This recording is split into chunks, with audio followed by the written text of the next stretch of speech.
সুপ্রিয় শিক্ষার্থীবৃন্দ, আসসালামু আলাইকুম।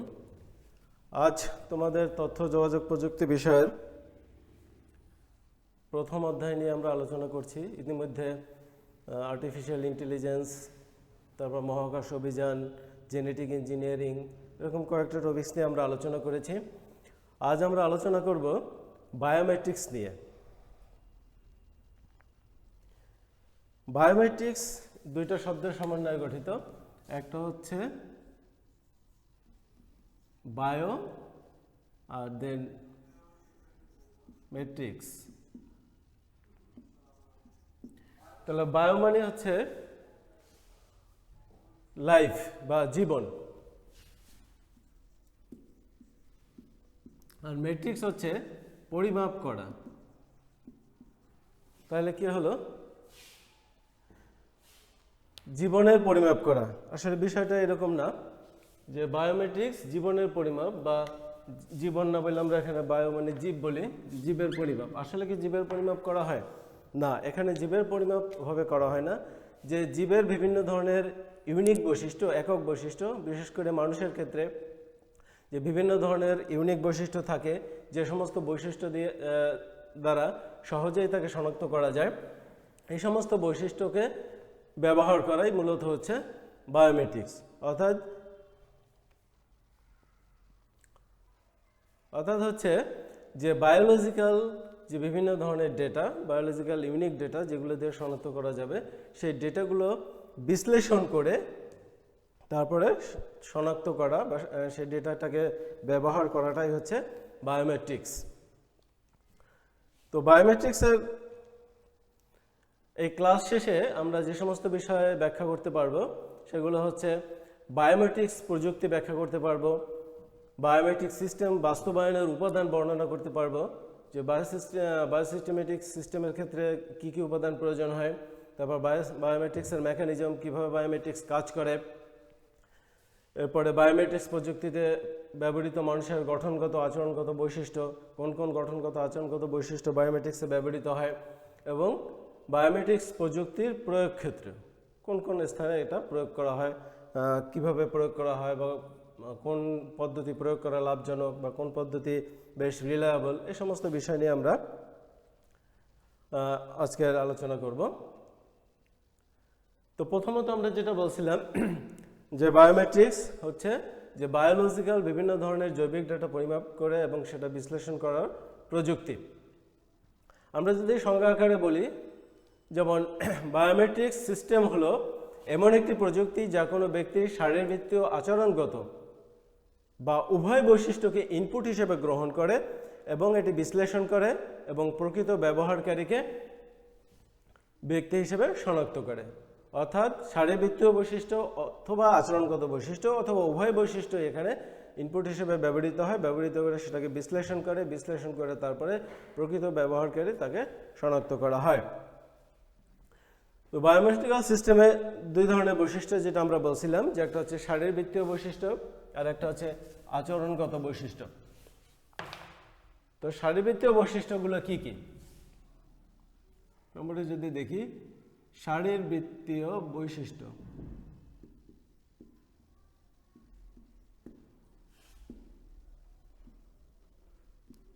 অর্থাৎ শারীরিক গঠনগত বিভিন্ন ধরনের বৈশিষ্ট্য। তাহলে বৈশিষ্ট্যকে ইউনিক বৈশিষ্ট্য হিসেবে যেগুলো ব্যবহার করা হয়, প্রথমত হচ্ছে ফেস, বা বাংলায় যেটাকে বলি মুখমণ্ডল, পুরা সামনের যে চেহারাটা, এটা হচ্ছে ফেস। বিস্তারিত আমরা পরে করব। তারপর 2 নম্বর হচ্ছে আইরিশ অ্যান্ড রেটিনা। এটা হচ্ছে চোখের গঠনগত দুইটা উপাদান, আইরিশ এবং রেটিনা। এই আইরিশ এবং রেটিনার প্যাটার্ন এগুলো একক হিসেবে ইউনিক বৈশিষ্ট্য হিসেবে ব্যবহার করা যায়।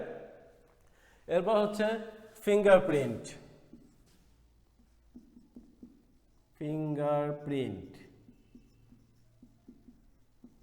মূলত এখানে আঙ্গুলের ছাপ ব্যবহার করা হয়। তোমরা জানো বিভিন্ন ক্ষেত্রে, বিশেষ করে যখন কেউ নতুন সিম কিনতে যায় তখন তার আঙ্গুলের ছাপ দিয়ে পরীক্ষা করা হয় এনআইডির সাথে। সেই আঙ্গুলের ছাপ মূলত হচ্ছে ফিঙ্গারপ্রিন্ট। তা আঙ্গুলের ছাপও একটা ইউনিক বৈশিষ্ট্য। তারপরে 4 নম্বর হচ্ছে হ্যান্ড জিওমেট্রি।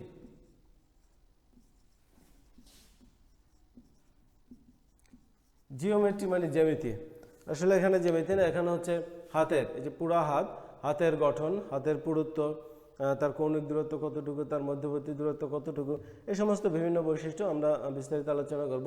তাহলে এরপর হচ্ছে হ্যান্ড জিওমেট্রি, এবং সর্বশেষ যেটা বলা হয় সেটা হচ্ছে ডিএনএ, ডিঅক্সিরাইবো নিউক্লিক অ্যাসিড। আমরা জেনেটিক ইঞ্জিনিয়ারিং এর ক্ষেত্রে দেখেছি ডিএনএ এর গঠন, সেখানে আমরা পড়েছি।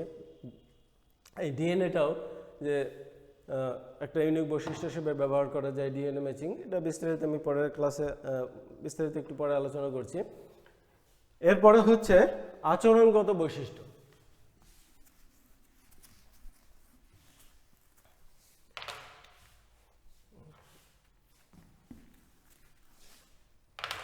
দুই নম্বরে আচরণগত বৈশিষ্ট্য, মানে মানুষের বিহেভিয়ার, আচরণগত বৈশিষ্ট্য।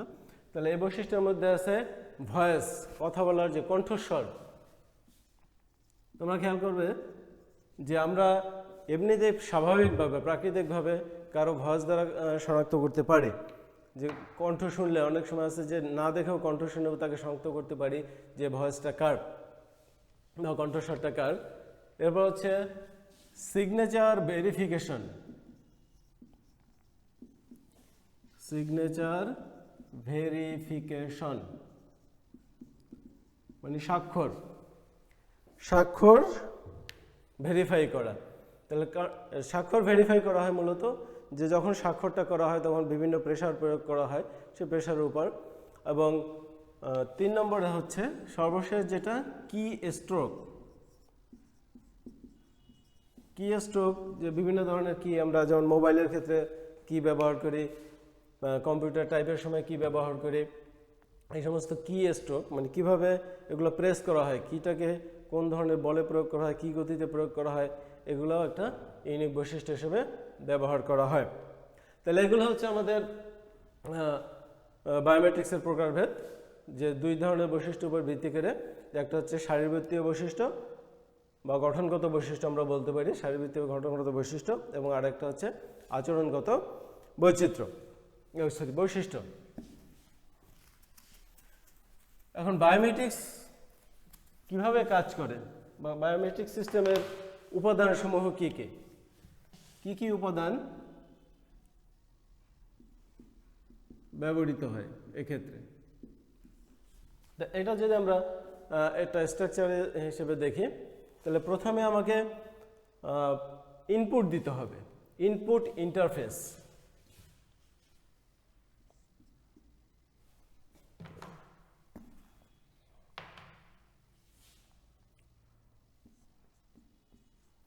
ইনপুট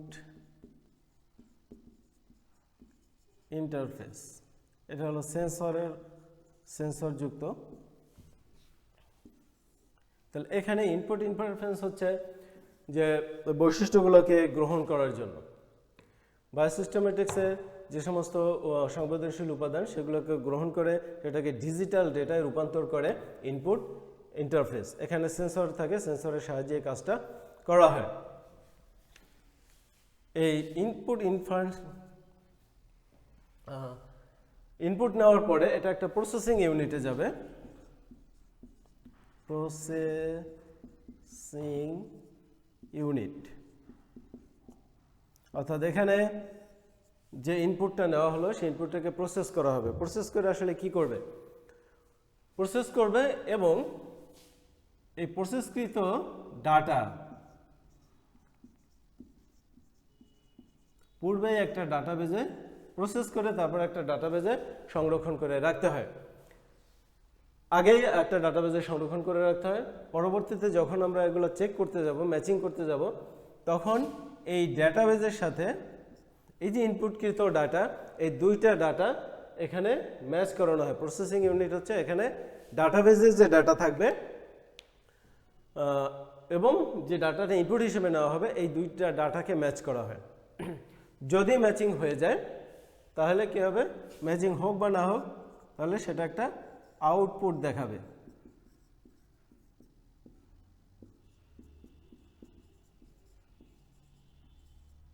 আউটপুট যে ম্যাচ করলো কি করলো না।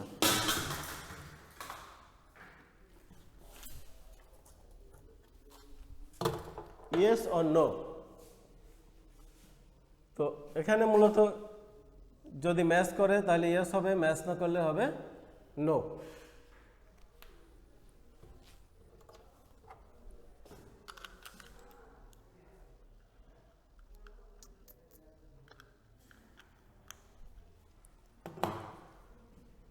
তো আমরা জিনিসটা যদি আবার দেখি যে ডাটাবেসটা কিন্তু পূর্বেই ডাটা সংরক্ষিত থাকে, যাদের সাথে পরবর্তীতে ম্যাচ করানো হবে সেই সমস্ত ব্যক্তির ডাটা এখানে ডাটাবেসে সংরক্ষিত থাকে।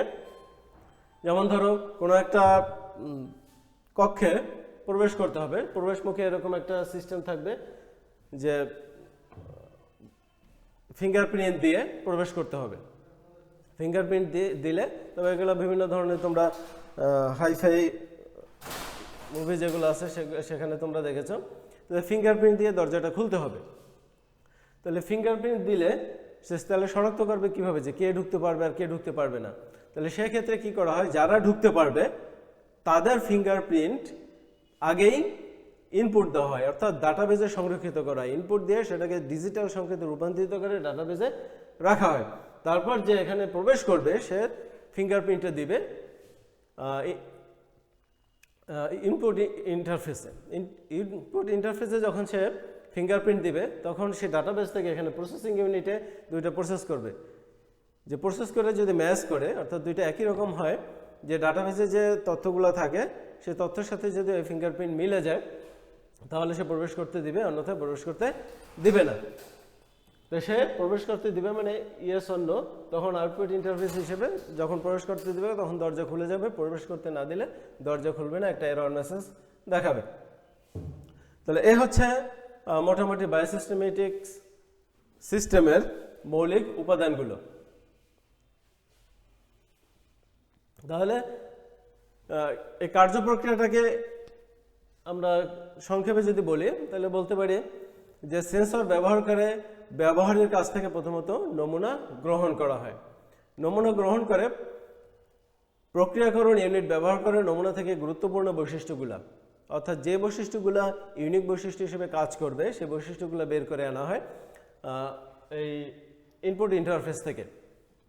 এরপর অ্যালগরিদম ব্যবহার করে ডেটাবেজে সংরক্ষিত নমুনার সাথে ইনপুটকৃত নমুনার তুলনা করা হয়। তুলনা করা হলে যে ব্যবহারকারীকে গ্রহণ বা প্রত্যাখ্যানের মাধ্যমে সিদ্ধান্ত উপস্থাপন করে, অর্থাৎ তাকে প্রবেশ করতে দিবে কি দিবে না। এগুলো হলো আমাদের বায়োমেট্রিক সিস্টেমের কার্যপদ্ধতি কিভাবে কাজ করে। এবার আমরা যে বৈশিষ্ট্যগুলো ইতিপূর্বে বলেছিলাম সংক্ষেপে সেই বৈশিষ্ট্যগুলো নিয়ে আমরা একটু বিস্তারিত আলোচনা করব। তাহলে প্রথমত আমরা যদি দেখি ফিঙ্গারপ্রিন্ট, এখানে দেখো যে তিনটা ছবি দেওয়া আছে। ছবিগুলো হচ্ছে তিনজনের বুড়ো আঙ্গুলের বা থাম্বের ছবি, এবং এখানে ফিঙ্গারপ্রিন্ট অর্থাৎ এই আঙ্গুলের মাথায় যে নকশাটা আছে সে বিভিন্ন ধরনের নকশা, তিন ধরনের নকশা এখানে আছে। তাহলে এটাকে বলা হয় তিন ধরনের নকশা হচ্ছে, একটা হচ্ছে খিলান আর্টস ফিঙ্গারপ্রিন্ট, দুই নম্বরে হচ্ছে লুপ ফিঙ্গারপ্রিন্ট অর্থাৎ এখানে দেখো লুপের মতো তৈরি করছে ফাঁসের মতো, এবং তৃতীয়ত আরেকটা আছে যে ঘূর্ণি আকৃতির, মানে এখানে এই যে ঘূর্ণনশীল ঘূর্ণি আকৃতির ফিঙ্গারপ্রিন্ট। তাহলে এভাবে এক একজন ব্যক্তির এক এক ধরনের ফিঙ্গারপ্রিন্ট পাওয়া যায়। এই ফিঙ্গারপ্রিন্টের এই যে বৈশিষ্ট্যগুলা, এই যে স্ট্রাকচার, তাদের মধ্যবর্তী যে দূরত্ব কিভাবে গঠিত আছে, এইগুলা প্রত্যেক ব্যক্তির ক্ষেত্রে একটা স্বতন্ত্র বৈশিষ্ট্য হিসেবে ব্যবহার করা হয়। কিভাবে ব্যবহার করা হয়, যে ফিঙ্গারপ্রিন্ট রিডার, একটা রিডার থাকে মূলত সেন্সর, যেটা যে আলোক সংবেদনশীল মাইক্রোচিপ ব্যবহার করে ফিঙ্গারপ্রিন্টের ডিজিটাল চিত্র তৈরি করা হয়।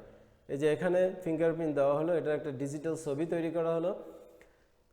তারপর কম্পিউটার ফিঙ্গারপ্রিন্টের ডিজিটাল চিত্রটি স্বয়ংক্রিয়ভাবে নির্বাচন করে বিশ্লেষণ করে, অর্থাৎ ডিজিটালি এই ফিঙ্গারপ্রিন্ট, এই যে এখানের প্রিন্ট কীরকম, অর্থাৎ যে রেখাগুলো আছে রেখার আকৃতি কীরকম, রেখার মধ্যবর্তী দূরত্ব কীরকম, কোন প্যাটার্নে আছে, এগুলো ম্যাচ করে এবং সেই ম্যাচের ক্ষেত্রে প্যাটার্ন ম্যাচিং সফটওয়্যার ব্যবহার করা হয়। তো প্যাটার্ন ম্যাচিং সফটওয়্যার ব্যবহার করে ফিঙ্গারপ্রিন্টের প্যাটার্ন বিশ্লেষণ করা হয় এবং ডাটাবেজের সাথে সংরক্ষিত ফিঙ্গারপ্রিন্টের নমুনার সাথে তুলনা করা হয়। যদি ম্যাচ করে তো ইয়েস, আর ম্যাচ না করলে নো।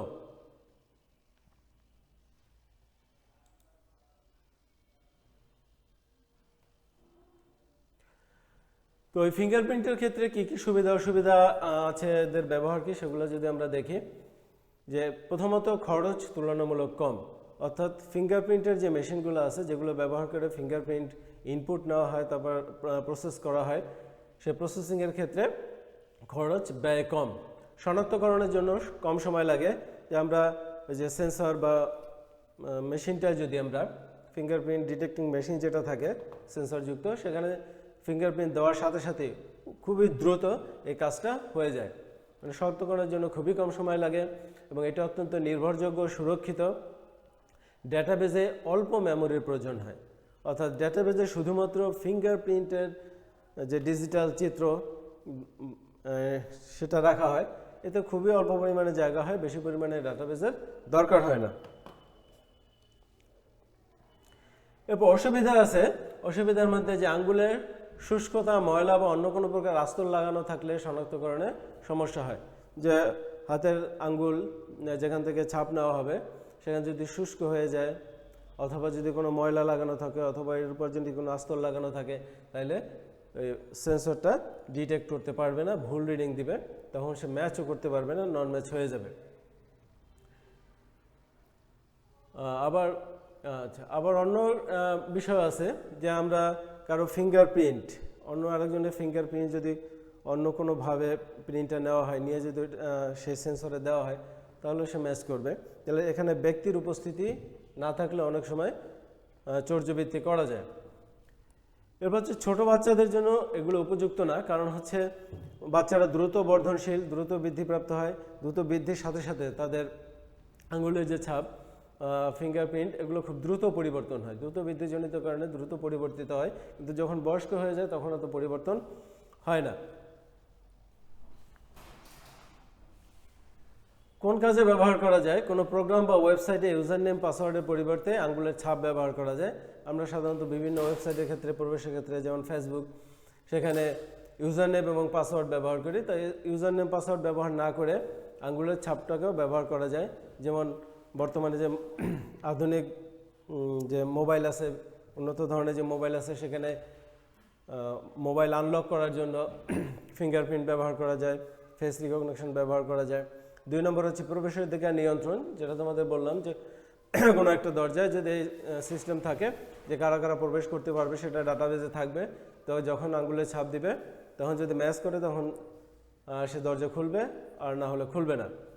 ব্যাংকিং পেমেন্ট সিস্টেমে এটা ব্যবহার করা যায়, ব্যাংক টু ব্যাংক পেমেন্ট, এক ব্যাংক থেকে অন্য ব্যাংকের পেমেন্টের ক্ষেত্রে অথবা অন্য কোনো ক্লায়েন্টের পেমেন্টের ক্ষেত্রে। এরপরে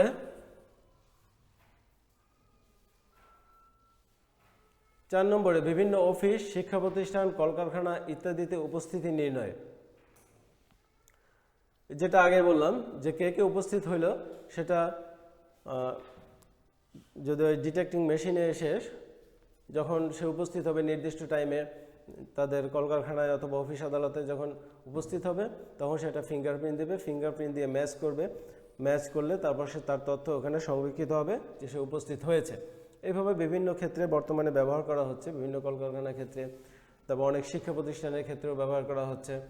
যেমন তোমরা হয়তো পাওনি, যেহেতু তোমরা কলেজে ক্লাস পাওনি, যে তোমাদের পূর্ববর্তী যারা আছে তাদের উপস্থিতি নির্ণয়ের ক্ষেত্রে কিউআর কোড স্ক্যানার ব্যবহার করা হয়, অর্থাৎ তাদের আইডি কার্ডে একটা কিউআর কোড আছে, সেই কিউআর কোড স্ক্যানারের সামনে ধরলে তার উপস্থিতি নিশ্চিত হয়। তো তোমাদের ক্ষেত্রেও হয়তো এরকম কোনো সিস্টেম আসবে যে ক্লাসে ঢুকতে বা ক্লাস করতে হলে বা উপস্থিতির ক্ষেত্রে তোমাদের ফিঙ্গারপ্রিন্ট দিতে হবে, ফিঙ্গারপ্রিন্টের মাধ্যমে উপস্থিতি নির্ণয় করা হবে। সেই কাগজে যে রোল ডাকবে, রোল নম্বর ডাকবে, ইয়েস স্যার, প্রেজেন্ট স্যার বলবা, এই সিস্টেম হয়তো একসময় থাকবে না, পুরোপুরি উঠে যাবে। দ্বিতীয়টা হচ্ছে হ্যান্ড জিওমেট্রি বা রিকগনিশন সিস্টেম।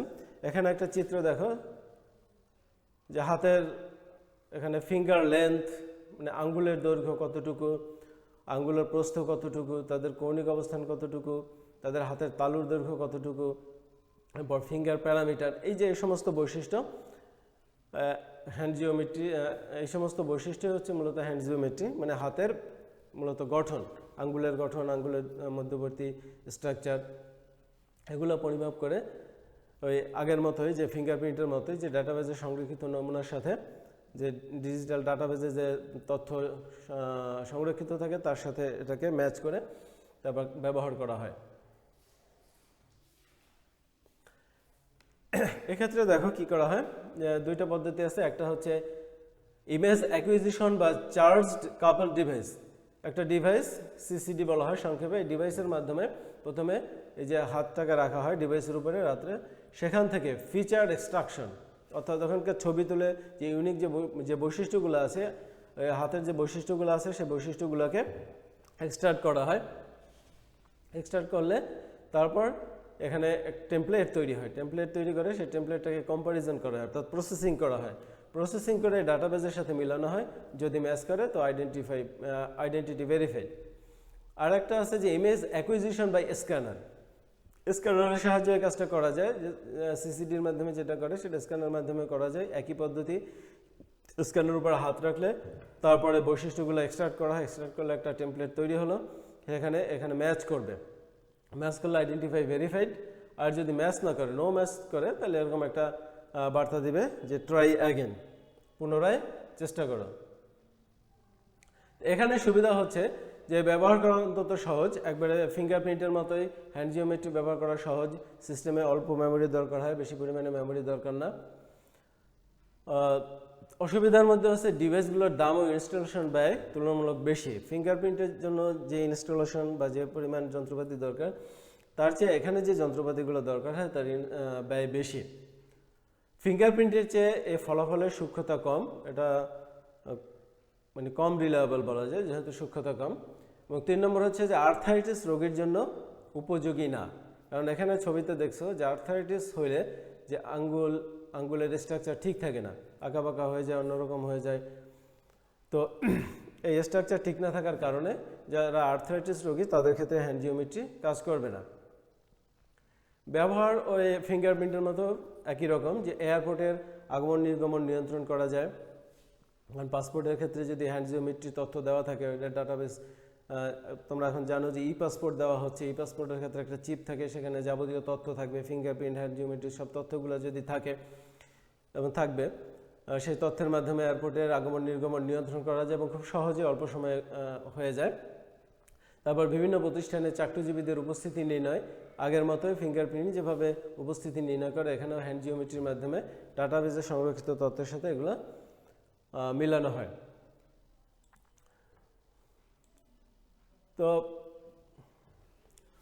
আজ এ পর্যন্ত আমরা আমাদের যেহেতু সময় স্বল্পতা আছে, সময় স্বল্পতার কারণে পুরোটা আজকে শেষ করা যায়নি। আমরা আজকে প্রথম অংশ এ পর্যন্তই। দ্বিতীয় অংশ আমরা পরবর্তী ক্লাসে আলোচনা করব। তা সে পর্যন্ত সবাইকে ধন্যবাদ। আসসালামু আলাইকুম।